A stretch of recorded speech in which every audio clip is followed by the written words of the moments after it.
5:30, so for the sake of time, and I think Grace will probably be joining us shortly, but we'll get the meeting called to order. And if attendance will be recorded, and we'll move on to Article 2, which is approval of the agenda. So if you have not had a chance to look at it, you take a minute, review it, and I'll take a motion to approve the agenda. I'll make a motion to approve the agenda. I'll second. Thank you. The agenda is approved.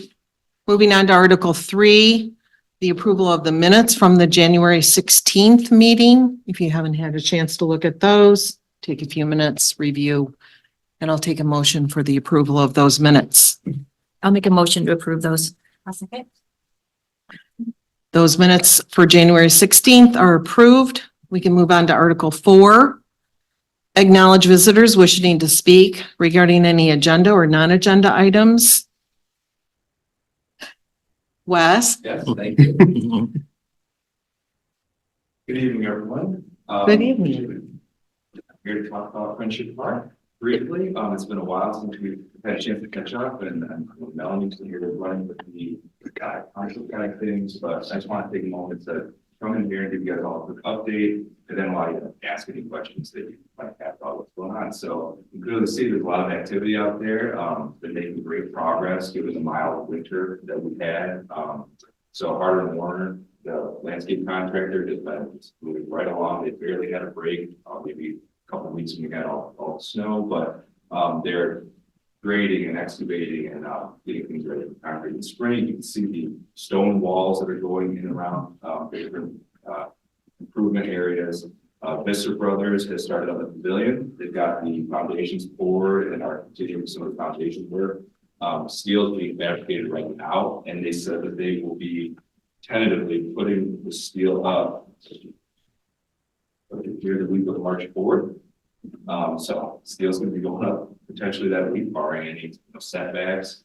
Wood framing to meet of March 11th. So we're at that in framing, and once that's complete, they're going to get out to roofing and masonry. So that's going to be going up in a hurry. I know a lot of people that have seen what's going on are excited about the progress that's being made.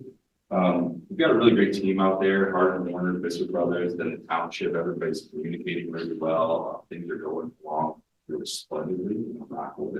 We're on track to be complete by the 4th of July. Now, we can't say for sure whether it'll be completely buttoned up, but just given the progress we've made so far, we're really good from a kind of perspective.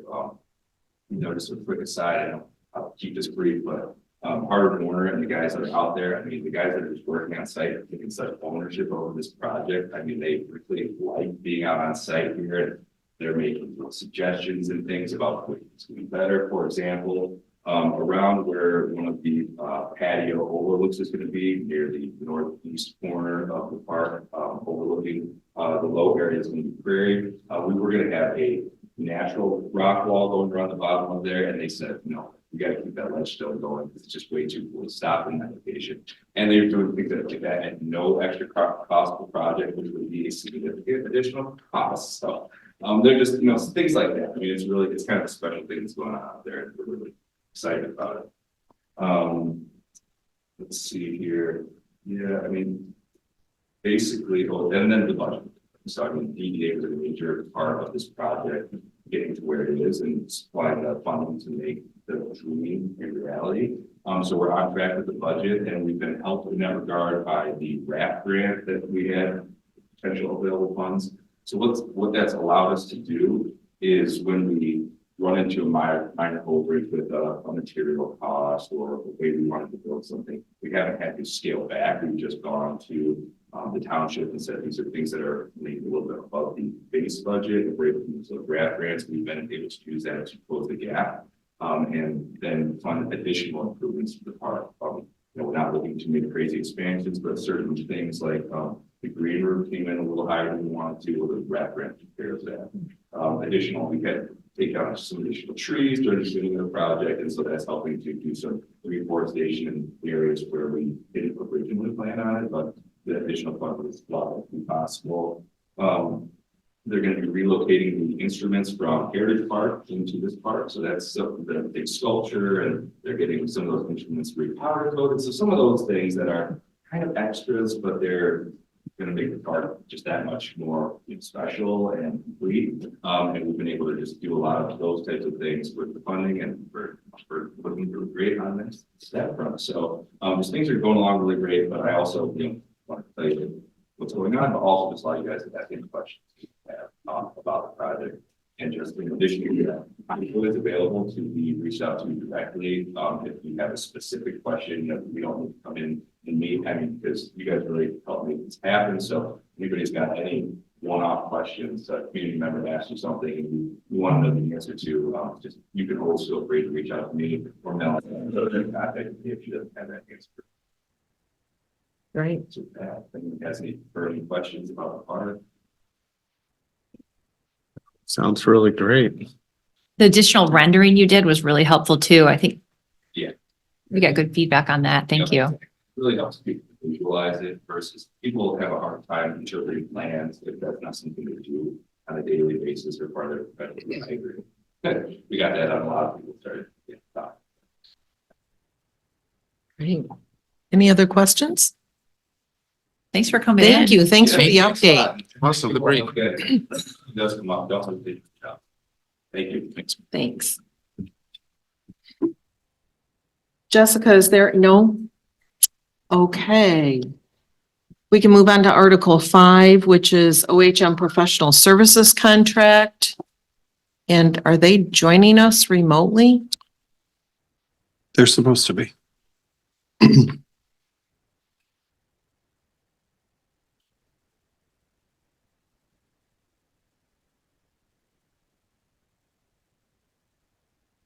I can kind of kick it off though, if you don't mind, before they jump in. Pardon? I said I can kind of kick it off before they jump in. That's fine. I was just gonna Or if say, you wanted to kick it off, you were on the call. well, so- I just wondered if there were any comments or conversation with the board before Sure. they join us. If not, then With the Board of Trustees?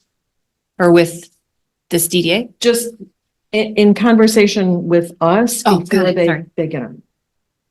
No? Then I'm going to turn it over to you.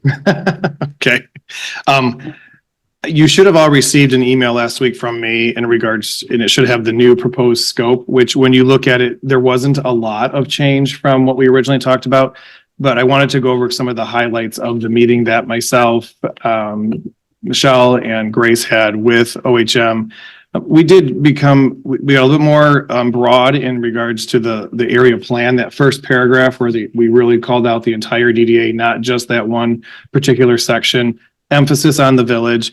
And then throughout the rest of the proposal, you can see that we actually got more detailed in the actual deliverables that of each section. I believe that there were five major categories that we're going to work through this entire project. So the itemized menu that was proposed before has now become a full proposal with a really good dialogue, I think, between Michelle, Grace, and myself with Tony.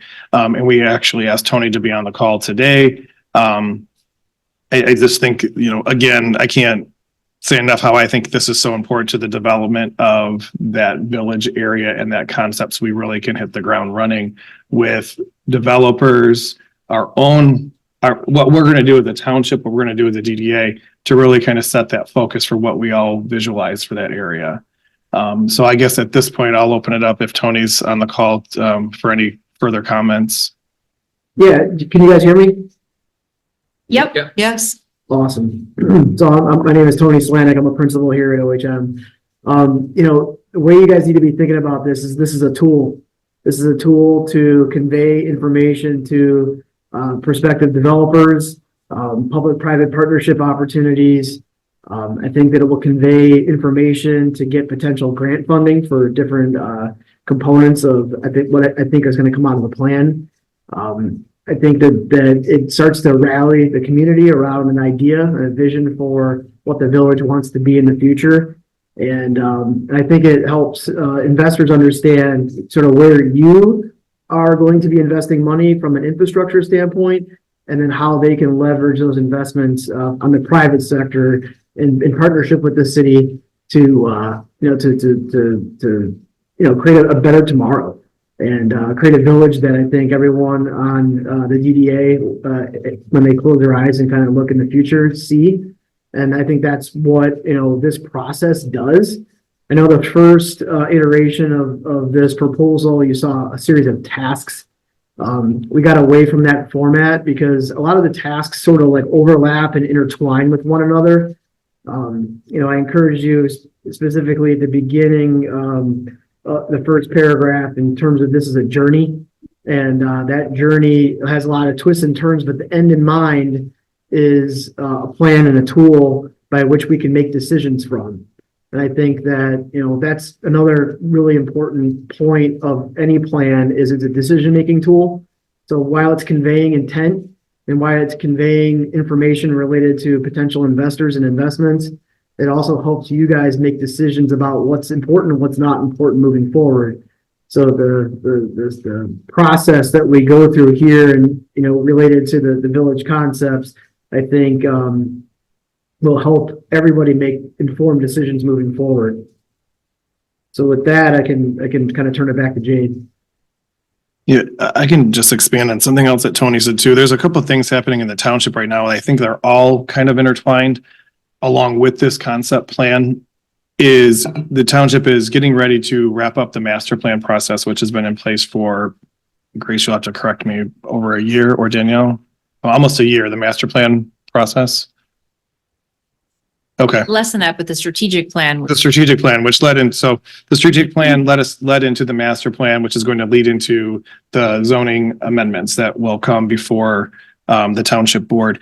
This concept plan will take the master plan, the zoning amendments, and the strategic plan and make sure that all of that is delivered in the village area and along the DDA. So I see this as kind of one more tool in our toolbox that, as there's priorities from the DDA's perspective, and then there's priorities from the board of trustees. I see these really kind of married and working together as we, take the next step forward in Cascade's vision for the future.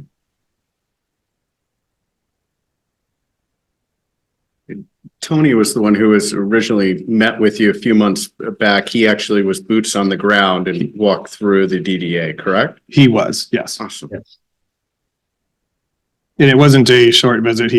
They were here during the day, spent the night, and then him and his colleagues came back the next day and did some more kind of scoping and looking at the, the area. And it's actually interesting, something that's come up in the last 2 weeks that is new that I haven't even told Tony this. We had a meeting with the operators of the dam, and there are some deficiencies along the side of the dam where there are some stairs that had to be removed. If you're ever familiar with those, well, they were supposed to have been done quite some time ago, I found out, but we have to actually get those removed. Well, some of the inspiration that we had was the kind of the progression of Tassel Park, that direction, we're up along the dam, which will also be part of this concept too. So what we need to do with those stairs, we don't really know, but that will be addressed as well in this. So we'll be able to look at that for some guidance as we move forward with what we want to do there, bidding it out, and then getting that constructed from the township's perspective as to how we're going to accomplish that. And like I said, I just had that meeting last week with the dam operators. There were a couple of things that came up in conversation in the meeting that we had that were like the dam stairs. We talked about the bridge work going on Cascade Road, or that is being planned for along Cascade Road. And like bits and pieces of those things that are either aesthetic details that really should be addressed as part of this overreaching plan to make sure that all the pieces fit together and that they're all sort of trying to achieve the same goals, in terms of this big plan. Yeah, I think that's a really important comment. I think, the gateway element that the bridge can bring to the village, I think is going to be really important invitation to the housing across the river, across Thornapple. I think that how wonderful we can create that pedestrian connectivity is going to be really important to the overall success of the village. And so I think that, we definitely want to look to celebrate the bridge, celebrate that connection. and create a gateway element as part of the overall village plan. I was going to ask the question, and I think you started to answer it, Tony, of you've worked on a lot of these projects, similar projects. What aspects of this project and after visiting our area excites you about this project for our potential? Yeah, definitely the riverfront development. I've done a number of these. The amenities that we can create along the riverfront and the ability to attract residents to come and enjoy the river and be part of that, have it as an economic development engine as part of, the village experience is to come down and be part of that water element. I think it's going to be important. I think thinking about what that the Tuffy Center wants to be moving into the future. I mean, again, that's sort of part of the gateway to the village is coming across the bridge and kind of hitting that intersection at Thornapple River Drive and Cascade.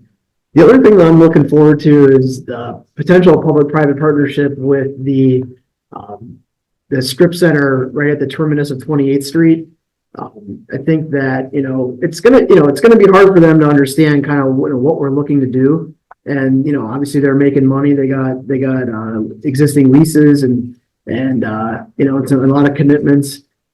We do have the majority of that area is one landowner. So I think the majority of that area could, we can have a bigger conversation with that property owner and create some more connectivity and walkability and maybe take a look and rethink some of the parking to create more of a walkable environment that it feels more of a Main Street walking type of area rather than just a parking lot out in front of a bunch of shops.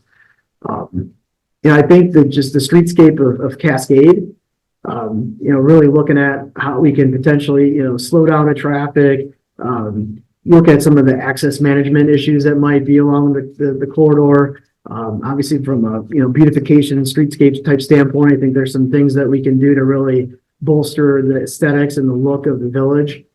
So those are the things that kind of jump out at me now. I think when we dig in more, I think there's going to be, I hope that there's more opportunities for public-private partnerships.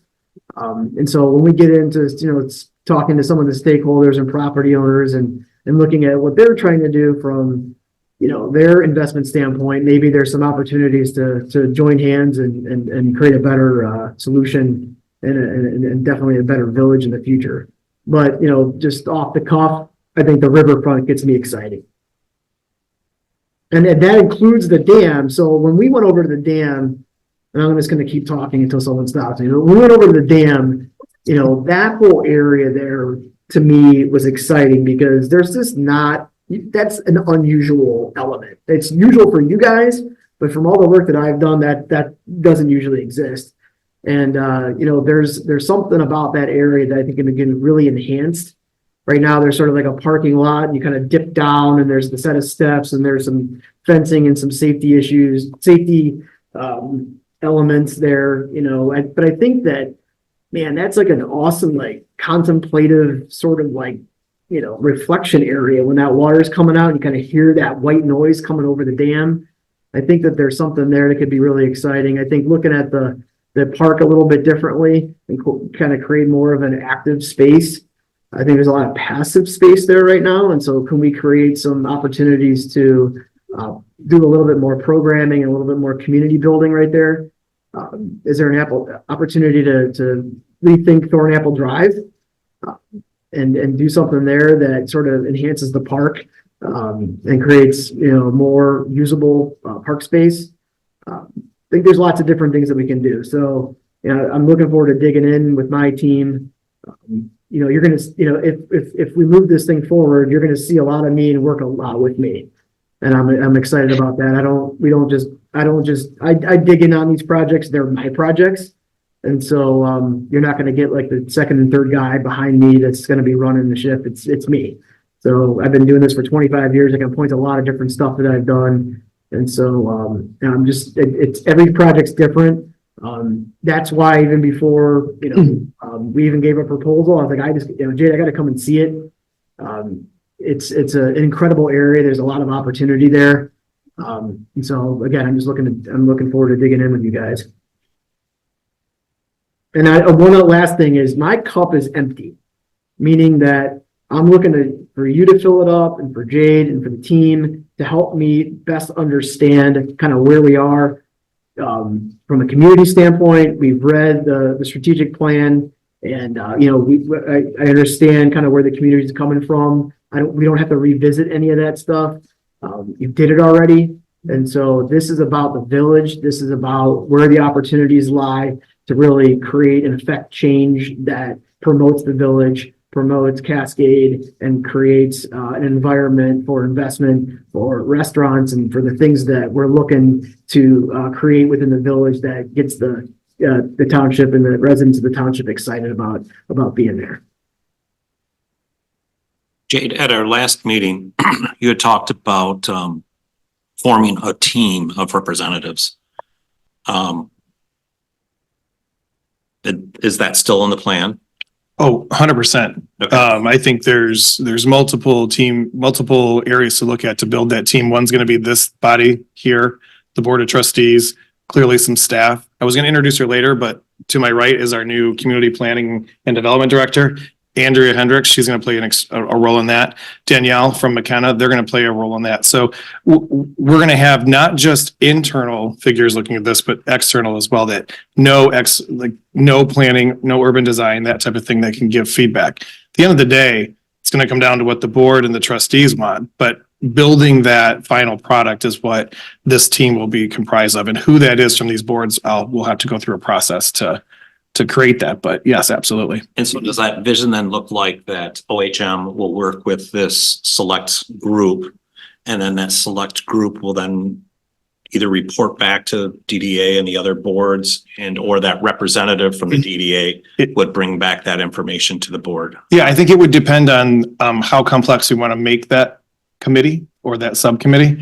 I think there's been a lot of work in regards to the strategic plan and knowing where the township wants to go. So it may be less meeting than we actually need. So it may be an initial meeting with, really giving Tony some ideas and letting him go run with it. And then maybe it's staff that comes back before the boards and gets feedback. But having a couple of those meetings, I just don't know how frequent it's going to be. Because I have a feeling in my short time here, I've talked to a lot of people in the township, and everybody kind of seems to be beating to the same drum in regards to goals for the township. It may be not like down to the minutia, but as far as the vision for what people want in the DDA and want in the township, I'm getting a pretty clear picture across the board, no matter who I talk to. So I'm hopeful that we wouldn't have to meet too much, and then we can actually just get a product done, get it complete. But as much information.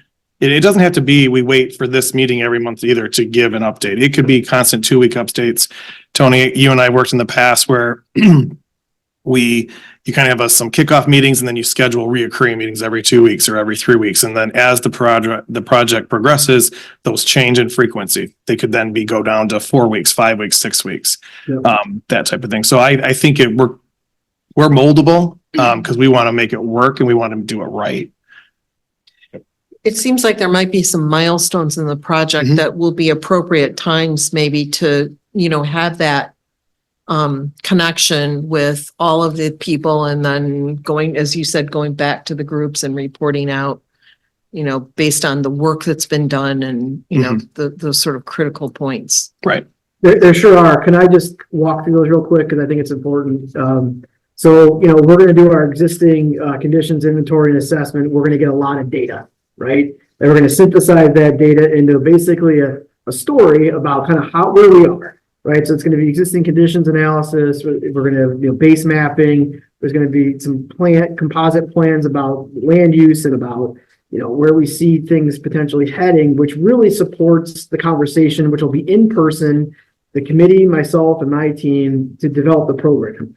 And that program, we're going to be talking about what do we want? What are the wants and needs? Where are we going? What are we looking to create here? And then, and we're going to have a lot of different exercises and visuals to kind of help mold that program. Once we establish that program, we're going to go away and we're going to develop some area plan concepts. And so they're going to be concepts that we come back to you guys with, back to the committee with, and we present. It's like there's these 3 different ways of thinking about the village. right? Some of them have overlapping consistencies, some will have a little bit more aggressive and a little less aggressive. And so what ends up happening in all of these things for 25 years is that none of the three concepts ever get selected. It's always, I like that from this one, I like that from this one, and I like this from that one.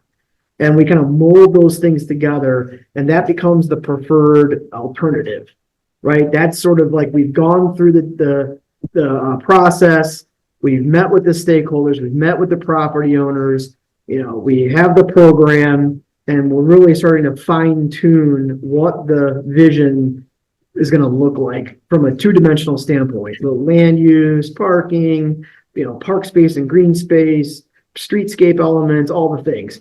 And so at that point, and this goes back to sort of the tool, is then we'll go back and we'll build that three-dimensional model of the preferred alternative. And then that becomes the tool to really showcase a work that we've done, and then certainly the priorities we have in terms of the different projects that we've identified, and then most importantly out to the private sector to understand the opportunity they have to partner with Cascade, or to do something on their own, without the influence of the village. So that's sort of in each one of those. I think I sort of talked through the milestones, but those are meetings that we're checking in with each other. And that's the opportunities to have voice and to say, hey, I think this is a good direction, or yeah, I think we got to kind of bend us this way or go that way. And again, with the end in mind, the journey's always a little bit different. And so, locking down exactly the scope and exactly the deliverables are never something that it ever happens, frankly. But we ultimately get to the end, and the end's the tool. And I've not had an unhappy customer yet. So knock on wood.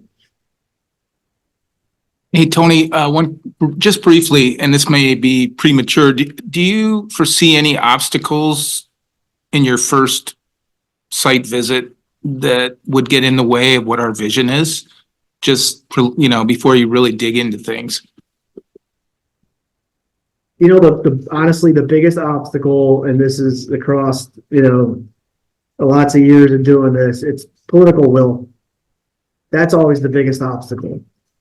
We dream the dream, and then we kind of, mold it into a reality, a doable reality. And then sometimes there's issues, from the political side, and that sometimes can destroy the planning effort and the process. So that's always something in the back of my mind. I've heard that you guys are very in alignment with one another, and that's really good.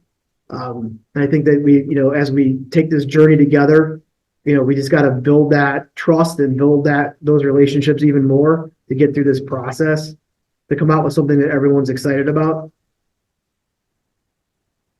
As from a physical standpoint, I don't see anything that is concerning me. I think it's going to be the property owners and business owners getting excited about the potential for their business to grow and for change to occur. I think that's going to be something that's always in the back of my mind as well, is like how far what does change look like? How do we define change, and how do we create safety around the change? Thanks. A quick question on the scope. Does it include like the utility lines and like how that might be hidden aesthetically and how? Yeah. Well, okay. Well, I misunderstood you, but now I'm right back to you. We're going to do like an infrastructure assessment. And part of that is to better understand, your water line capacity, your sewer line capacity. We have to be cognizant that the density levels that we speak of within the plan can be supported by the infrastructure. That includes roadway networks and just general functions of our infrastructure. As it relates to specific, cosmic cosmetic type things that happen to do with infrastructure, like power lines and things like that. That's stuff that we'll be able to speak to and address in the plan if it's supported by everyone that is like, hey, we want to spend lots of money to address the unsightliness of this particular thing, whatever it may be. So we'll talk through those things in the plan and then it'll be addressed. Can I just add to that? Yeah. So we'll be working closely with Tony on that, and we have a very, pretty robust GIS, program that we have that has all of the utilities layered, from the city, from the power companies, from the communication companies. So we do have a good, handle on where all that is, and we'll be able to work with him and laying that out there. And I wanted to touch on one thing because it came up at the last meeting, and I just want to make sure that everybody's really comfortable with this, is that, and Tony said he was really excited about the dam, which I think is very exciting. And I think the whole park and revitalization of Tuffy and the doctor's office is key because it's really the most control that we have as a township. And some people were, I can't remember who it was, somebody had mentioned about the economic development component to putting in green space.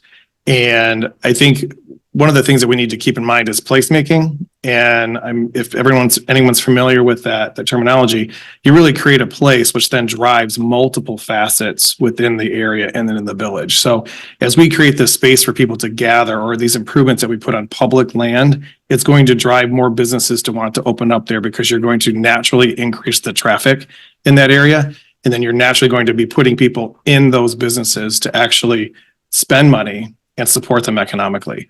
And I can say I've seen it done, and it truly works. So I can't remember I think we had that discussion at the last meeting. So I just want to make sure that we talk about that because I think that's a huge key component to this that the township was way ahead of because of the way they acquired the Tuffy property and the doctor's office adjacent to an existing park and along a river. So I think it's really exciting. And all the work being done on the master plan as far as that McKenna's working on with the overlay district and all that kind of stuff, getting it primed to be ready to move forward. Can I, for lack of a better word, can I just think out loud real quick? And I know it's we're a pretty tight group, so you guys can kind of put me in line. The other day when I was dropping my kids off, and this is on Knapp, going towards Pettis, there's a bridge over the river there. And there was some work being done, so they had it, because it's 2 lane, one each way, they had it 1 lane blocked off. There had to be 400 cars on each side because it congested the whole area. And I have a small business in downtown Cascade. I can tell you that whenever there's construction or there's something that disrupts the flow of traffic, no one pulls in because they don't want to get out of line, right? And my fear is, I know everything has been approved, but it's just with whoever's on the phone for them to kind of help me walk me through this. If you've got 2 lanes of traffic down the center of that bridge, they're now tighter. You've got wider walking aisles, which is great. What happens if a lane needs to be shut down or those things need to happen? And now you've got this grand downtown Cascade. Then you've got the rest of the Cascade that it connects to that's fairly large, but the thoroughfare is narrow. Aesthetically, does that make sense? You've got 2 grand areas connected by this narrow bridge. Yes, it's pedestrian friendly. It was just an idea that came to my head when I saw that. I'm like, how does that impact traffic for small businesses that are downtown? Forbid something happens and 1 lane needs to be closed or 2 lane needs to be closed. So just looking for comment on that. I can address that not from a planner standpoint. I just want to I had it on there to talk about the pedestrian bridge later on in the meeting, but the pedestrian bridge is actually not going to change in its capacity of flow. What we are working with, our engineering department's working with the county, is actually there's right of way on either side to actually create more pedestrian access and safer access. And only the outside lanes will be reduced in size, but the turn lane's not going away and neither are so it's still going to be a 5-lane road. Perfect. Same capacity is going to be there. just the outside lanes are going to be a little bit tighter. But we've been working diligently with the county on this design so that we have that access and then it'll connect from the trail system as well and then come into the village. All right, it makes me feel a lot better. So And guys the thought road through. commission is Yeah. on top of that, because otherwise every municipality would want to do what looks good, and they're all about safety and traffic flow, so they pushed back in a good way. Jane, even if I also can expand a little bit. Sure. Just kind of offering my 2 cents, like from the planning perspective. But I think that that particular reason is why this design concept process is going to be so important, because that's going to identify where those important street connections and parking connections are going to be. So rather than saying, you know, we're going to, well, I shouldn't say rather, but in addition to saying we want to elevate this area as a walkable and bikeable environment, we also want to make sure that we're keeping in mind the level of service for motorist vehicles and traffic and stuff like that. So that's going to be like, through this design process, that would be kind of sussed out of like where new road connections may or may not make sense. Maybe there might be, for example, with the Thornapple Center, probably like that fast parking area, maybe that would include some like road connections there. So as traffic increases within the Cascade Village area, there will be outlets for folks to kind of get where they need to go without, you know, being stuck for half an hour. That was mostly my concern, because as hopefully the community grows over time, that we're not constricting ourselves and allowing the flow of traffic to flow at the rate that it's at, if not allowing it to flow at a better rate. So thank you. Thanks for. You know what's tricky? Hey, Tony, are you still on? Yeah, I am here. So remember if, walking to the big plaza area and then cutting down towards Tassel Park, and we walked, I don't know if you remember, but 2 of the members on the DDA now, the gentleman who just spoke owns the liquor store that we walked behind it. And then also there's the bridal store and so right where like you've got Cascade Road, that's difficult because you can't change what it is because it's a main road. But then you also want to like be careful not to hurt the businesses. You know, they sort of have behind them. Some people would look at that as like an opportunity, but we don't want to hurt their businesses or take more than it's tricky. That part's tricky. Wait, which part? Behind, like potentially you could get from the Thornapple Plaza to, there's like the old Township Hall back there, like in some. Orange Street. Yes, yeah. like there may be some things for behind us, kind of an alternate, not for like massive amounts of traffic, but it has to be done in a way that you're not. Yeah. It's good that you 2 are on it, because basically you would be the ones who want to make sure you're not hurting. So when we talk about It's probably too much in the weeds. yeah, That's gonna scare people. I'll agree with you. Okay. For this point in time. Scared me already. So. Yeah, no, what I Not think, scare you, so sorry about that. It's really worded. this is where we'll talk about that. For your business. I hope you feel good.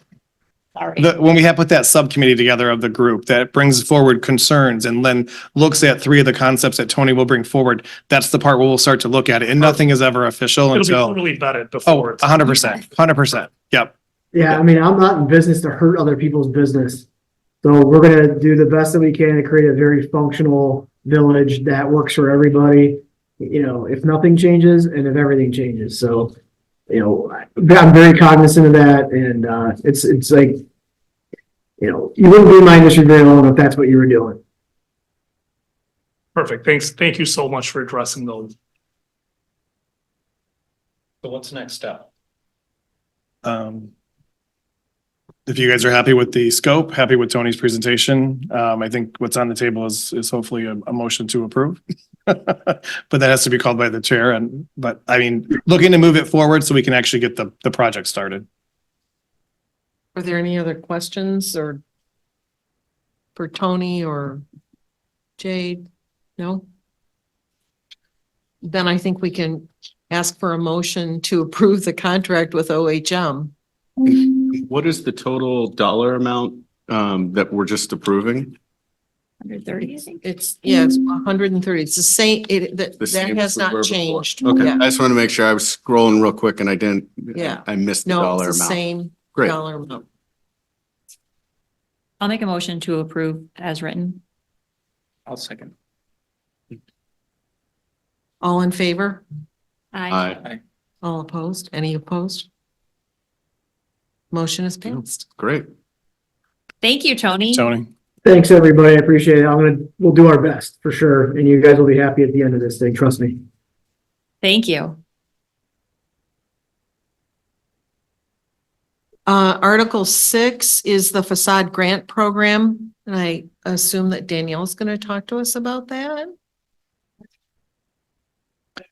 No, go ahead. But I guess just one real quick thing, and I didn't forget this was on the agenda, but I think this is one more tool in the toolbox also that will support this concept when we come up with these grants and we see that we actually have a business owner that wants to make changes to the front of their building or add particular signage.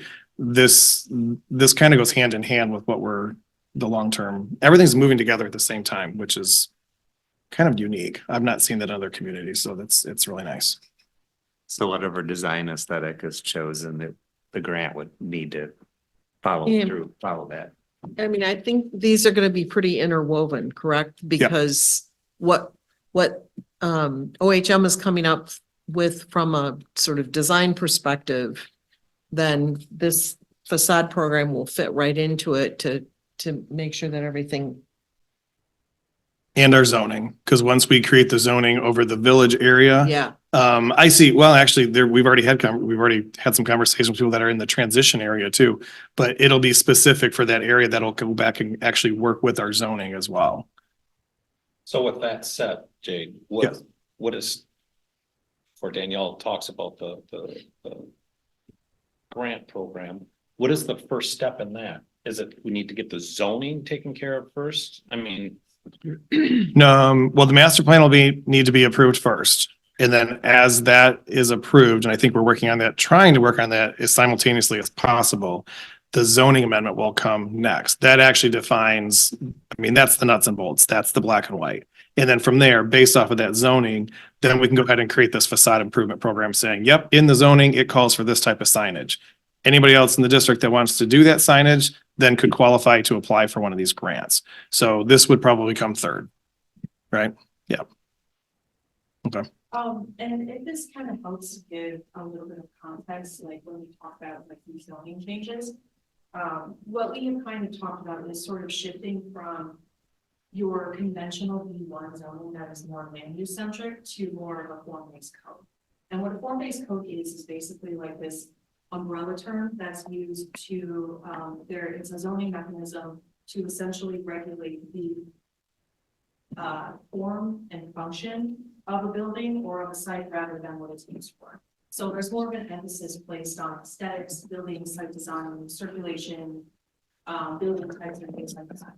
So amended the form-based code, then it's like, that's kind of your learning term. And then there's several ways to achieve this. One of which is a building types code. And to kind of put it simply is that your zoning would basically say, listen, in the Cascade Village District in this area, here's the boundary. There's essentially a menu of options of what we want our buildings to look like. Any new development or redevelopment will have to match one of these buildings that are actually codified within the zoning ordinance. So all of these like aesthetics will be talked about at the same time through the Cascade Village design process, because of course, OHM and Tony and I have put together renderings that aren't consistent with the building types that the township will require. So all of these are kind of pieces that are happening at the same time, but it's also important that everybody is at the table together to kind of suss out what that vision is, what's feasible, what's tangible, what's it all going to look like, and so forth. So I hope that kind of helps make a little bit more sense of how all these pieces kind of fit together. But first and foremost, as Jade mentioned, the master plan is going to be like that key piece to really articulate that vision that the township wants. The master plan right now doesn't really do that robust of a job of trying to articulate that vision. So that's kind of the first piece of the puzzle here, is to say, yes, this is what the township wants through the strategic plan. This is what we've identified. This master plan is phase 2 of that. And then the walls kind of from that. Does anyone need more clarification before? So the second to last in the resolution, the second to last whereas, Does the Cascade Charter Township DDA intends to establish and administer grant award criteria and application processes? So this resolution gets passed, but then we have the ability to go in and That's the idea. makes yeah. sense. So if you guys were, and this, the memo that was included in your packet was dated November 23. It's nice to see you guys, I should say. This is the first time this year. So it's been a few months, you know, holidays, schedules and all of that type of stuff and Jay getting on board and all of that. So if you guys recall, we had a brief conversation. I want to say it was back in like September of last year that we did some analysis of site improvement programs from different townships around the state and different cities and how much money they allocated and how those programs are handled. So this memo is kind of like a part 2 to that conversation, where we included like an actual recommended budget and like this is how we implement this type of program. So kind of just skipping to that, I'm on page 2 under implementation steps. So essentially the first step would be identifying what you guys would like that budget to be, the annual budget, and how you would like to administer that. Then the resolution would be like that efficient piece. Whether, you know, if there's changes to that, I don't know if township wants to consult legal or anything like that. This is just kind of a sample that I have written out. And then after that would be, you know, we would establish those program parameters and advertise online your application process. The city of Granville has a really good model for that other communities in West Michigan have utilized, including Hudsonville.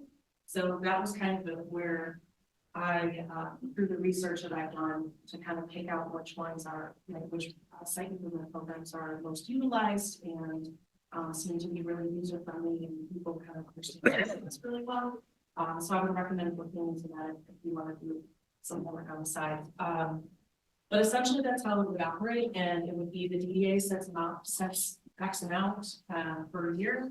And it could be a first come, first served basis, or you could say your maximum award is, I don't know, 20 grand. So you have X amount of grants to get out per year. So it kind of depends on how you guys would like to structure it.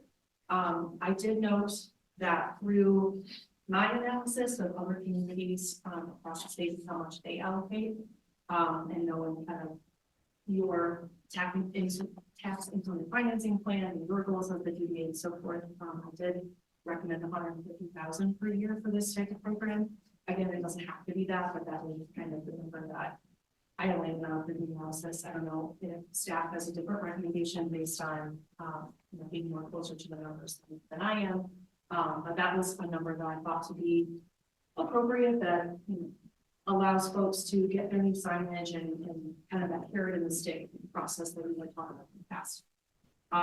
So at least the action at this point is pretty simple, so to speak, that it's a solution and you know, define what those program parameters you want it to be, and then these two would then be designing that application process. So when you talked about 150,000, and Jade, maybe you have some experience with this, but it seems like it would have to be enough of a budget and not a large enough amount so that these grants can be administered and it makes a big enough impact on, you know, the village area. And does that make sense? Yeah, 100%. Yeah, I think the 150,000 could be a good start. But again, you don't know what it's going to be until you know the demand. So I could see people being really excited about this because I've already heard there's businesses in the village and in the DDA that want to do improvements. So you could actually see this grant program take off like wildfire, and then it scales back in 5 years or 6 years. But I think 150 could be a good place to start. And if we saw applications come in that were going to exceed that, we could always revisit that and do a budget amendment. I liked Danielle's $150,000 mark too, because it's very consistent with what we're spending on the concept. So after this year, I mean, we could double up this year, because by the time we roll this out, we're already into March. So by the time we roll this out and get applications and people actually apply, we're going to be close to setting our budget for next year. that we won't have that reoccurring expense from the OHM project for this year. So it's kind of just going to be supplemented with the site improvement grant program. And then if we go through this and we're like, wow, we really want this to be bigger, we can change it. And that's the great thing about it. And then something we would want to consider in the future, and I'd have to check with our finance department, is because usually if you set a budget for this in 1 year and you don't use it, it's gone. That's how municipal finance works. But we maybe be able to create a dedicated fund for this. So if we didn't use it this year and we had $50,000 left, it could roll over into a dedicated fund for next year with whatever addition we put in there. And I can talk with our new finance director in regards to how we would set up that fund so that it could grow more in the future. And then if you had someone, like I see parking lots are on here, parking lots are expensive. I'm not so sure that we'll be able, we'll have to have some conversation on that because that could really wipe out your entire line item. So is that really the kind of facade that we want or the site improvement program that we want? Or is it more facades and signs and other aesthetics to the businesses? Even roofs are probably more manageable than parking lots. Because you start to redevelop parking lots and you got stormwater and you got the county involved. So it could get, it's a little trickier in my mind.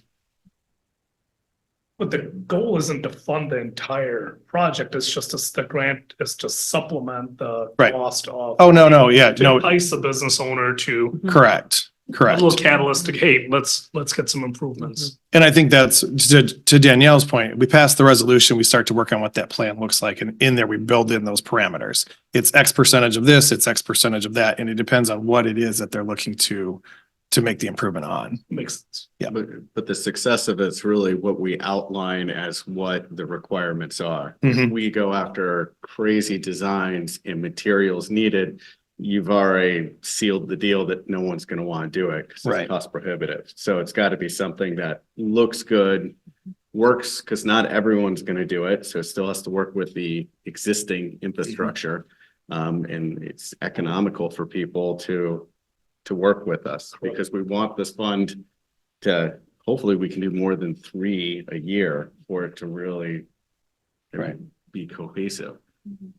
I agree, because if the requirements are where that 50,000 only covers 3%, then that's not enough of an incentive for a small business to really take advantage of it. But now all of a sudden, if someone wants to improve their facade and it's 180 grand to improve the facade, well, 50,000 goes a long way towards enticing someone to do that.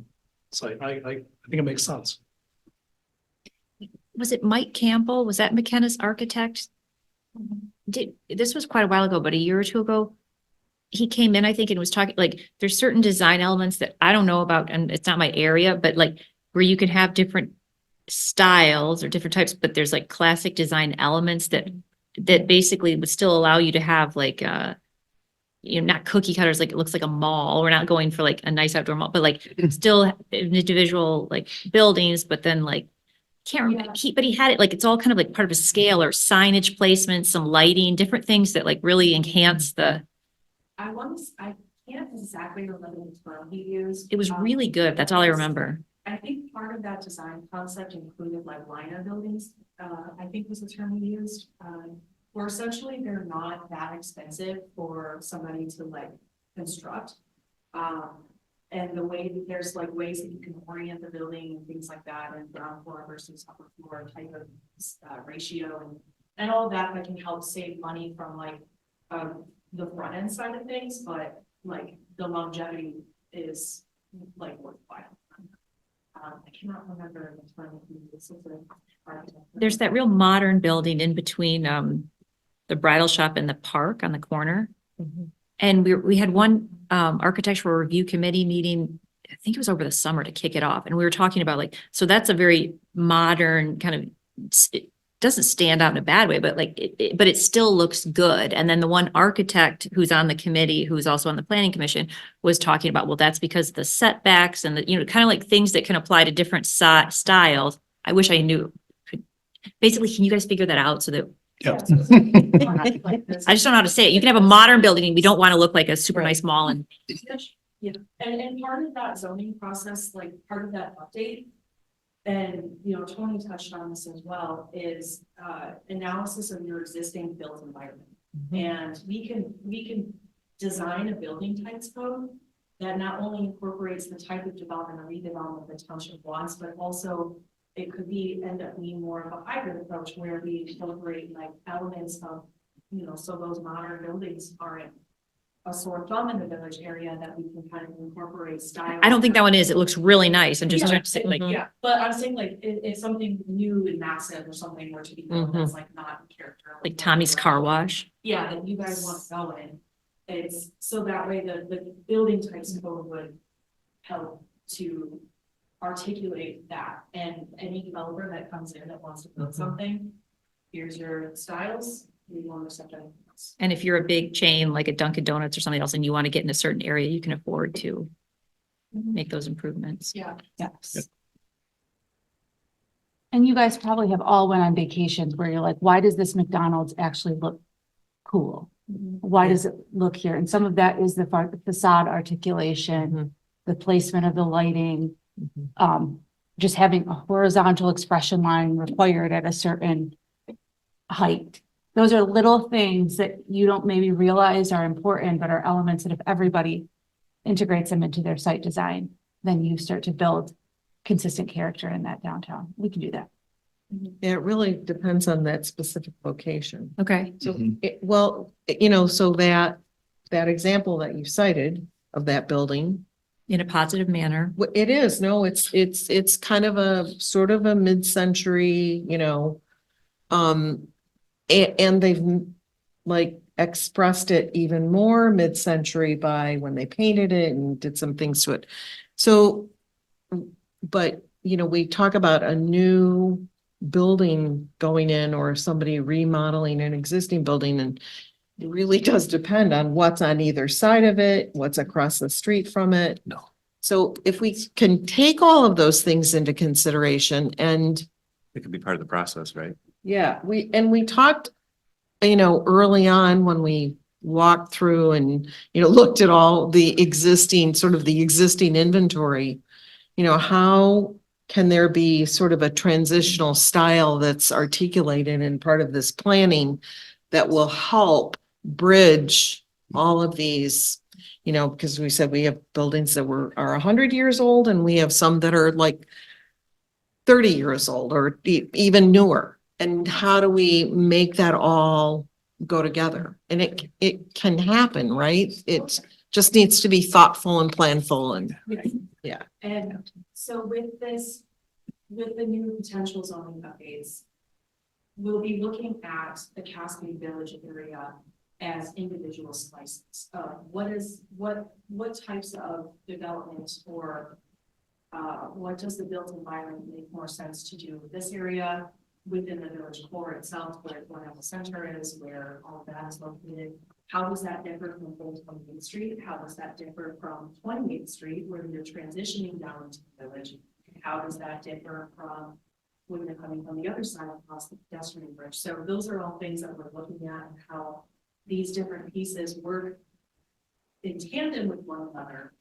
But it's going to be different. The requirements are going to be different on, 28th Street transitioning into the village versus the actual village core itself, where you have that, really beautiful historic old township hall and all of those things that we want to elevate and make more prominent in that space. So transition back to the site improvement grant. So that was another piece too, that we had kind of thought through this, is that rather than just kind of stopping this at signage, stopping this at, whatever, that having this more like broad term for site improvements that you can essentially grant for anything that is outlined in your development plan and in your TIP plan. And I think an added benefit to this is you guys will have opportunity to start developing relationships with property owners in the DDA area, which will be huge going forward for that public-private partnership goal that you guys have been working on. So having said that, if you guys are comfortable moving forward with this, staff can, the staff can kind of continue, figuring out what this application process might look like and designing, talking through what the eligible projects could be, what the ineligible projects could be. But this first step is, to make sure that everybody's on the same page in support of the, developing this type of grants program, and then we'll kind of take it from there, and keep the whole organization. It's more complicated. Do we need to allocate a certain amount of dollars in a budget for some additional design work? 'Cause someone has to go first, right? And sometimes you have to sell them on the idea of, transitioning their facade. Because my thought is we could set this all up and have an amazing grant program, but you're offsetting some of the cost. So you still have to get a landlord, i.e. business, to invest money to get to move forward. It's easy for the ones that are gonna build from the ground up because too bad, so sad, that's what's gonna take to be here, but to really move this along, is there kind of best practices than just offer this? Or is there pent up excitement for it already where people are like, I just want to do it? Both. I think there's both, and Okay. just to comment on that, so there's a organization, you're probably familiar with it, Michigan Main Street, that is dedicated to communities that have true downtowns. And some of the incentives they give to communities is design work. I think we want to make sure you do risk that never being implemented. So I think there's some things we need to put in place if we're going to offer that. I'm not opposed to it. I think it actually could really generate some excitement, especially if someone has something in their hand, like, oh, my building could look like this. We worked that into what percentage does that look like of the total design? But I think that's a really valid point. We're gonna have to market the program, right? Yeah, I think if Yeah. we indeed want people to do this, we need to set it up Right. that it's going to be successful to sell owners Yeah. on, people to make the investment into the vision. So, Okay. I mean, I think that might be easier than what we think. I mean, we have the addresses of the businesses that are in the DDA. I mean, it could be just as easy as sending out a targeted letter that, hey, here's an opportunity, and present it as an opportunity to take advantage of and enclose the application right in that so that they can apply. So I think the marketing piece is fairly easy. I mean, we're not a massive DDA. So I think that's a decent return on investment. You send out, I don't know, 150, 250 letters. If you get even 10 responses back of 10 businesses willing to invest, I think that's a win. And start with the right locations Correct. too. Yeah. They honestly can deliver. Yeah. What's that? They can deliver. Yeah, honestly, like we can make a committee and because then you really get to know the members that comprise of our DDA and they know that we have their back. Did we talk about too, what the big property owner in that plaza had been meeting, kind of waiting? The issue with them is the stuff that they want to do is probably going to be much more than, 150,000, yeah. but there's a couple that have expressed interest. Are you talking about like the old Prevost Plaza? Like, Yes. Yeah. Yep. And just my 2 cents on that is I think you have to just look at where the most potential is. I mean, you really want to make sure you can cater to the independent, small mom and pop stores that exist in the entire DDA. I'm assuming this is going to be for the whole district, not just the village. But it's generally the mom and pops that needed more than. the Right, developers. Right. Now, Right. are there elements of this that could assist? Absolutely. But I think you're going to see probably a greater use from your small mom and pops. And those are generally the ones that are along the Cascade street front Mhm. versus, and so they're more noticeable as you're going down the road versus being off of Cascade Road. So, Now, yeah, does makes that sense. mean that there's not another program that we try and think of that could then cater to your larger commercial entities like that? It could be. I've not done one on like that, but I think that it's something we could look at because I do know that they are interested, but I think for the sake of this, I think it's going to be smaller than what they're anticipating. Okay. That's just my gut. But if the board decides that you want to put more money, because you have to look at capacity too. So financially, I don't know that the DDA can't support all the redevelopment. It's supposed to be here just to support it in various ways. What if some Daniel? that went well, sorry. Sorry, go, Chris. Oh, what if some that went well? What did they kind of do to market it to businesses and existing businesses?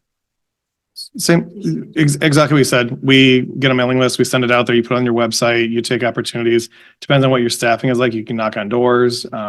There's definitely ways to get it out there to the DDA business owners.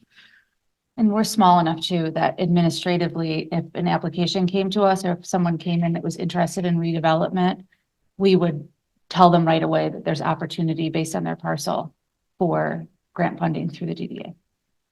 And some of the things I'm going to talk about in my update is some of the events that we may be having coming up in the DDA or that we're proposing to do that can actually also, I think, part of my comments are going to be, I think the DDA has to become more branded and has to be more, have more of a presence when we're doing things to show that the DDA does have a purpose and this is what it's here for and here's how we can do it. So I think there's going to be some opportunity for us in the next year to also promote ourselves, which will give us an opportunity to promote these types of activities that we're doing. Danielle, do you know, in all of the work that you've done, looking at other communities that have done these grant programs, were there any examples of, if there are some strategic properties that, they are, either the location is really strategic, it's, at the entrance to the community or whatever it is, that, you sort of want to approach, if you will, to entice them to do something with the property? Did you run into any? So not necessarily like it written out in black and white through the programming. However, I do think that we got through this design process with OHM. That's going to be a really good opportunity to identify priority sites and areas that you as the DDA would be interested in partnering with those private property owners to perhaps purchase or easement, and you could get more green space in there or something of that effect. With this program in particular, I think identifying properties that the DDA would be really interested in renovating would be beneficial. However, if it is designed as a first come first served basis, I would think that everyone should get equal opportunity to, apply for that funding and so forth. And I do remember Rishi had a question about that months ago. And you asked, well, what if somebody already updated their sign? And now all of a sudden there's this grant and you're like, well, what the heck? I just went to somebody to my sign. So I would also recommend having something in that programming that says, if you've done work up to, the standard that we're looking for, just show us that the money, show us the receipts up to, 12 months prior and be with to a certain amount. I think with that said, and what I'm hearing though too, is that, yeah, there's probably certain areas within the DDA that we may want to target or focus. And so as we put this application together or the criteria, what I'm hearing is there's two different things. One, I'm hearing it's open to the DDA. And then I'm hearing, no, it's not open to everybody, just these people first. And so I think we need to make sure that that's specific, and if that's the goal that we're looking for, to say, okay, if your business is on Cascade Road, you guys are first. Everybody else, you're going to wait until we've got everything. You know what I mean? Because otherwise, I could apply for the grant, and it's like, okay, no, we want to target over here first. It's like, well, then why do you have a grant? I think that this should be all DDA, whoever first come, first serve. Right. But I mean, like, as far as if the DDA is interested in acquiring land or something like that, or larger projects that are consistent with your development plan, then that's where you can prioritize. Does that make sense? I'm sorry if I was confusing about that, but so this is kind of back separates that. So the design process will identify the areas that perhaps the DDA could enhance for public space or for public benefit. This would be specifically for establishing that foundation relationship with DDA business owners for site improvements that are eligible through this application process. So I wouldn't recommend shutting the door on anybody. Like if their business is located in a different area, would it be potentially disappointing if Walmart showed up over mom and pop? But I don't think that, I think as Jay mentioned, the mom and pops stores are going to be, this is going to be more valuable to them. But I think the key thing is we've got to construct a process that's very transparent, and it doesn't feel like someone's friends with someone and it gets approved. Like it's very transparent of this is the date for the applications. This many applications were received. This is the criteria of which each one is going to be graded and there's a score assigned. I think there's got to be a very fair way of doing it, even though no one will feel it's 100% fair, but that it's very transparent and clear. And I think if we do decide to prioritize creating more of a downtown feel, I think we should have that discussion. I don't know if opening it up, so I've got a business on the other side of Cascade coming off of I-96. I don't know if that's the right place to open it up to people down there as opposed to, man, it's so impactful to have it downtown. Right. And I could be an outlier with that belief set, but I just feel like we have this objective in also aligning with where the community's heads are at of we want to create this downtown feel and we want to create something that looks very cohesive. And I feel like you got to start somewhere to focus your funds or else you're invest 150,000 isn't that much. So therefore, if you've got Nothing Bun Cakes, us go, hey man, we'll do it. We're all the way over there. And you get someone here and someone in the middle. You've spent your 150,000 and you're not getting, you're in the 10, 20 years to get cohesive. Yep. I think that's where your decision-making criteria comes in, right? So you're gonna say, perhaps part of your decision-making criteria is going to say, where is this property It located? has to, location has to be a Is this factor. part of our priority targeted area where we really want to sink in money for these site improvements? Is it or is it not? And maybe that could be utilized for your decision making, but I agree, like, I don't think that you want to make this transparent and equitable for everybody that is within, you know, Everyone has to prioritize spending and the number one overall, I'm agreeing with 100% with you, Scott, like the overall number one priority of the village from all different angles, including the board of trustees down, was a more walkable, unique village area. So I think putting the location in is, not everyone's going to like it, but it's key. You have to take it into consideration. Well, I think if you articulate why you're Yes. doing it and make it clear to everyone that this is part of the strategic vision, this is about helping these businesses in this area, you know, whatever that is, that as long as we're clear about that and tell everybody why, then, you know, we've sort of established a good foundation for it. So I think with that said, then that application needs to have a boundary.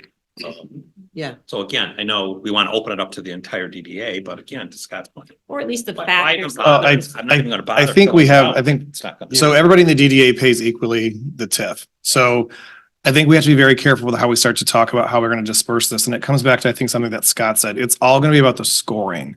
So when an application comes in, it's going to be scored higher with a higher maybe number value if it's in the village area than if it's a big box store on 28th Street out by 96. So I think it'll come down to the details of the program that will be developed over the course of the next couple months. But I don't know that you could prohibit. I'm asking you too. I don't think you could prohibit like a certain part of the district because everybody pays into that. And But I also think. but I understand what you guys are saying 100%. And I think that we can make it in a way that supports what the goal is. But I also think if working within the legalities of it, and to be fair, I think there's also with the vision of if we create the downtown, we're going to draw more people into our community. Therefore, even like the ripple effect of a stone thrown in the water, you're going to see, you know, Nothing Bun Cakes, you're going to see Culver's, you're going to see others benefit from the vision coming to fruition. But I think there's a way to orchestrate where it's communicated, it's very clear of what we're trying to accomplish of a high tide raises all boats versus trying to be exclusive. So I think there's got to be a way to sell it and to manage it where everyone feels like everyone's being treated equally. So I have one follow-up to that. And I know that we can iron out the details later, but like, I think Jack is right. There probably is a little bit of initial pent-up demand that I hope businesses will jump on board for the first year, 2 years, 3 years. But like, let's say, for example, hypothetically, you have 9 applications, 10 applications out of the gates and we score them. So the guys that don't get, let's say we give 3, so then do they automatically have the option to be waitlisted for the next rollover calendar year, or they have to reapply? And I'm just throwing that out there because a lot of times when, in our business, when you apply for a liquor license, if there isn't one available, it just kind of stays in queue, kind of when one does become available. It could take 10 years, it could take 6 months, it just depends. But you don't necessarily lose your spot, so you don't reapply every year. I don't see why they couldn't stay on file as an application, but I think they would be rescored with anybody that would come in, Correct. like, you know, after the Makes next, sense. after the next round of funding. That's just me. I mean, No, that makes sense. but I think these are important details so everyone feels like Yep. they're treated fairly, because that's a foreseeable situation. Mhm. oh, I think the discussion tonight, correct me if I'm wrong, this is just the beginning. So we've got many reiterations and drafts to go through before. we It's a actually- great idea. I think I would Yeah. move forward with it for sure. Is this covered under your overall contract that Like helping to design the program. this, yeah, this particular, okay. And I'm at the township every Wednesday too, and.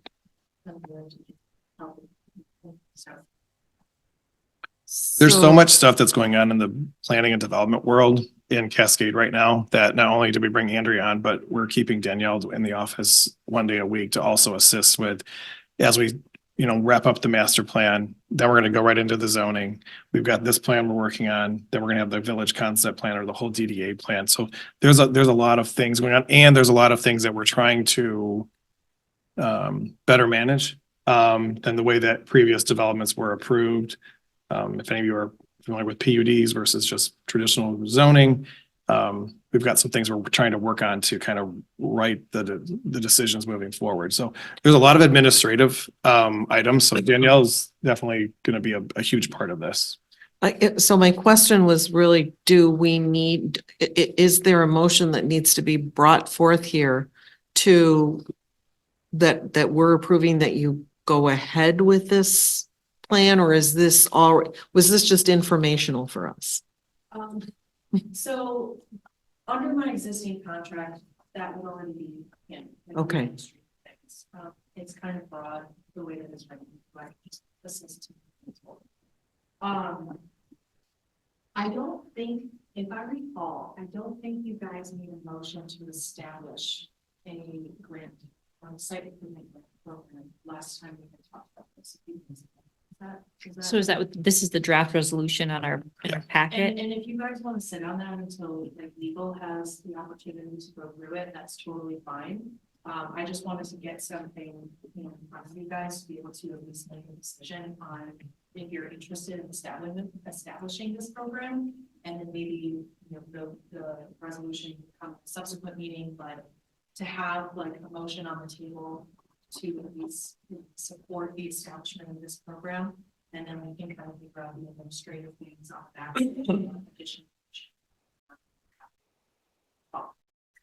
Is that? Hmm? That's something to- Yep, And the immense work. Yeah, I'm comfortable with the draft resolution. I'll tell you that I read through it. I think it's very broad. So, I mean, this board, I think it's fine to move forward with passing the resolution. That kind of gives formal approval to move forward. And then as far as the funding, that is all taken care of as well. Yeah, and then the rest of the details will be ironed out once we jump into the design and the application process. That's the hard part, right? Not the hard part, the fun part. Well, It's and- gonna be even more Yeah. work goes into. And actually, what's nice about doing it this way too, we talk about marketing this and getting the word out there. Well, passing this resolution actually sets the kind of like, this is the starting point. So now as we talk to business owners, we run into them, we can say, oh yeah, the resolution was passed, they're moving on it. Mhm. Now, it's going to take a few months to iron out the details, but Okay, so if we can have a motion to move forward on this resolution. I'll make a motion to move forward on this resolution. Second that. All in favor? Okay. Do we have to do a roll for this draft resolution? Does it need a roll call or no? Because it's just a, I'm not a clerk, I don't know. So I think. Oh, I think resolutions do need Or does this have to go to the board also because it's a resolution? Dumb question. I should know that. I don't think so. I think the DDA can pass their own resolution. It's a Okay. resolution of the DDA. Mhm. Just to be safe, we should do a roll call, which is basically, well, no one's gonna I think maybe just. be safe because it's an actual resolution. Caution, and we should do it. So then I you should just, call you by name. Mhm. Glad it's you, not me. We can say our own names. yeah, you have to like look him in the eye and And leave an ask awkward them. silence.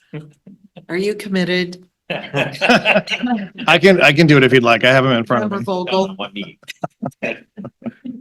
I'm not sure I signed up for that. Make Jay, make Jay do it. He's good at that. Yeah, Jay can see our names too. He gets to do all our Yeah. difficult work. Okay, Member Vogel. Committed. I may screw these up. Member Clayla, Yeah, yes. Member Preston, Committed. Member Stefan, Yes. Member Les Brantz, Yes. Member Bingham, Yes. Member Carlson, just not here, Member Browning, Yes. and Member McCarr. Yes. All right, motion passes. Thank you. Thank you. Good job. Thanks for bringing it Danielle. up. Oh, my goodness. Do that before. Okay, Article 7, 4th of July celebration discussion. I will try and go quickly. I just wanted to get a feel for the board. I talked about some events that are coming up over the course of the next year. And obviously with Friendship Park that's being built here, we're looking at a new layout. There's a subcommittee that's working on this, working with the library. It's going to be pretty exciting. I know Wes said they're going to try and be open by the 4th of July, but they will be open by the 4th of July because all the events are still going to happen here. And one of the things that came up in our meeting the other day was there's a section of property that the township owns, which is right between Old 28th and 28th Street. I'm sorry, Old 28th Street and the library. It's a pretty large parcel, and I apologize, I don't have a map with me. But it was brought up that we possibly do a DDA-focused business type expo there, where any businesses that wanted to come and highlight their business could actually set up a 10 by 10 area. We don't have all the logistics, but I wanted to run it by the DDA and see if there was interest in supporting that. I wouldn't need anything from you as a board other than the support that the DDA would put on this area where people could come and highlight their business for the 4 hours during the parade and the activities that are happening on the grounds. And I would come back definitely with some more details as to like a layout, what that would look like. But that's something that we had talked about as a subcommittee. As feedback for that, when on 4th of July, I already have my fingers crossed that I can staff the restaurant because everybody tries to take the time off. To be able to have 2 or 3 additional people to do setup, work it, tear down. I don't think I'm not interested. Okay. Nope, I appreciate the honesty and I think we've got, other businesses that may feel differently, but I'm just trying to feel out. And I do think that's a valid concern. We had a valid concern from a volunteer standpoint, just from township. How do we support this every year? This will be my first one, but everybody says it's no problem. Okay, so I'm like, we'll see how that goes. I think gauge interests. I think the answer is if it supports businesses and they want to get out in front of a large group of people, assuming that they can have a close connection to where the masses are, then for say what doesn't work, say for us with our challenges, maybe the perfect opportunity for someone who is new or trying to grow their business. Yep, and we would market this. And I think going back to when I talked about the DDA branding itself, not that it will not be separate than Cascade's, logo or that's branding, but the DDA, if we start to get more and more active and start really promoting the businesses, we have to talk about creating our own sense of identity. So when we support this, you can actually see someone that's in the DDA going, oh, they are working for me. And I think that's important. I'm not a small business owner, but I would think that would be important to show that what the DDA is doing for the district. So I think with that, we would do another mailing, talk about, put it on social media, gain that interest and see if it's actually worthwhile doing. So you can have some discussion or communication with some of the other businesses and Yep, we sort would, of for sure. gauge what the interest is in it. And Okay, I think it's a great idea to explore. And it's been done in the past, right? Where we've had that at the 4th of July thing, or no, never? no, No. And that's where too, depending upon that type of business, because, and I'm not sure how the celebration was set up last year, because I was working, but I think we had food trucks and there was, there's vendors Yeah. selling food and so forth. correct. And again, as you're describing that piece of property, which is back here, It's where the parade, actually, they get the most traffic. It's where the parade comes down. So everyone, I say this like I've been there and I have not, but everyone that told me that's where all of the traffic comes down, the pedestrian traffic from the parade comes down Old 28th and then ends up at the library there. And the food trucks are directionally challenged across the parking lot over there. and so the other thing that I would think about is the logistics for some of these businesses to be able to set up whatever they're gonna, that 10x10 tent. How are they gonna get their vehicles in there? Do they have to drop things off and then they Yep. have to park over at D&W and walk back and Yeah, we would work through all those logistics. Yep. a lot of that little stuff. Yep. Because we haven't even looked at capacity. So we don't even know how many 10x10, areas we could put. But again, I think to Scott's point, the more that, and your point, the more that we can do to support the entire DDA, to say that this is a DDA Mhm. funded, but supported Yep. event, I think that would be great. For sure. Okay, I'll report back. any other questions? No. Article 8, staff updates. Okay, so a couple of these have already been taken care of tonight. I did introduce Andrea, so you'll see us at these meetings, sometimes one or the other, sometimes both, depending on what's going on. But she's been here 2 weeks and already making a huge difference. So welcome, Andrea. Wanted to touch on Tuffy demolition. We've started to look at the RFPs to get that demolished. We did actually find the initial phase 1 environmental. I think we're gonna have to revisit that and possibly do another one because I believe it's over 5 years old. So don't know what's happened the last 5 years, but we're working on that as well. So I just wanted to kind of keep everybody updated that as soon as we can get that building down, that's one of our goals. Cascade Road pedestrian bridge, I did. I was on the Oh, yeah. Tuffy, and I know I'm always the guy who says, I want to put up a sign. I love putting up signs. But I feel like there's phases to it. Once we do demolish it, it's gonna be Mhm. over a year before something Mhm. goes in. So how we grade that lot and prepare it, but I also feel like there's a sign and you go to Disney and they do a great job Yep. of saying something amazing is about to happen here, and then give some breadcrumbs of Yep. time. Give us time to make this amazing. And then it doesn't become the joke of the township Yep. of they spent all this money and what have you. It takes a while to get the vision. We're selling the vision. So I just want to make sure we have that Yep. kind of in the works to do that. And if it's good going to idea. be a long time for Tuffy's to come down, maybe we put up a sign, say something about that because people are asking the question Yeah. of, so what's happening? Yeah, and there's been a couple of articles that have been in the newsletter. It's on the website as well that we can always refer people to.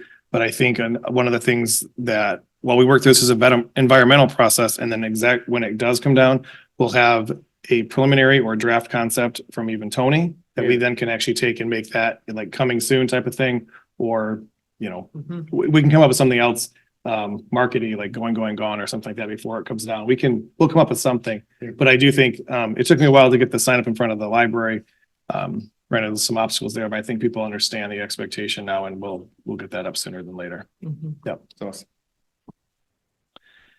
Cascade Road pedestrian bridge, we talked about that. Tony actually does have the kind of the engineering of that bridge. So he's looking at the aesthetics of it. And we are still looking for 2024 after school's out as far as construction. If the county stays on track with their approval process, it's kind of contingent on the county at this point.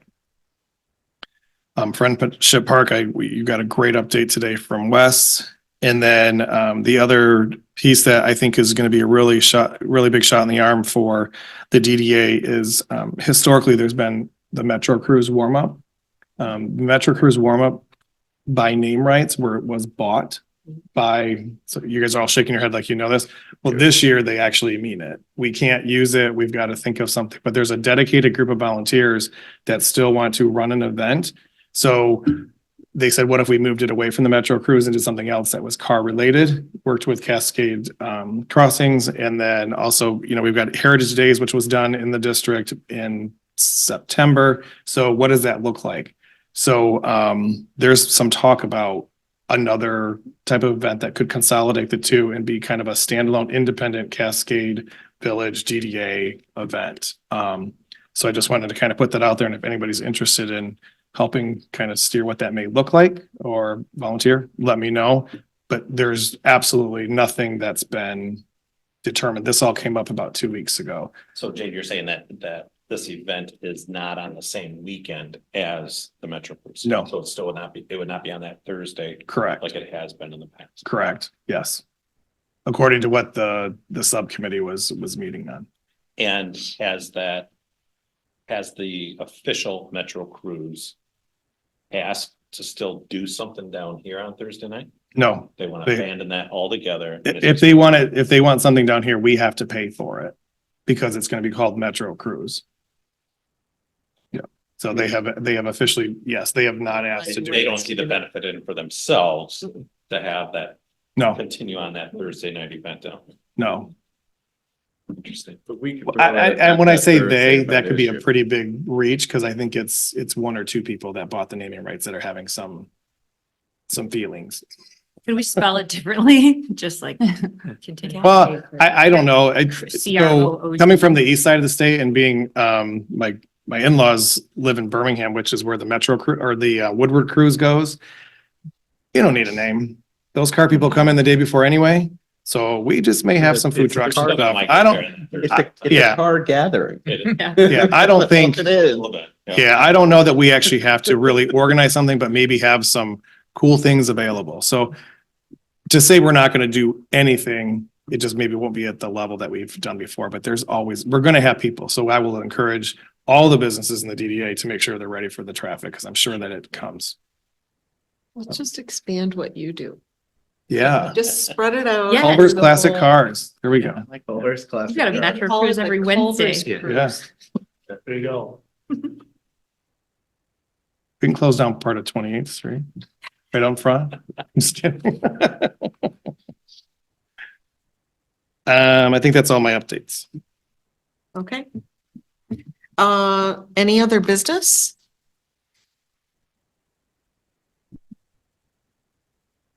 No? Next meeting is Tuesday, March 19th.